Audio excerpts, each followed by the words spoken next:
this is Miss Emily with the Rogers Public Library, and I am going to tell you about hands-on and the craft you got in your back to school end of summer craft pack.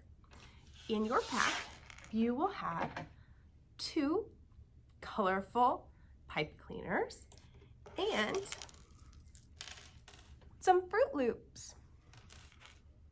For this craft, you can keep the pipe cleaners bent or you can bend them however you want.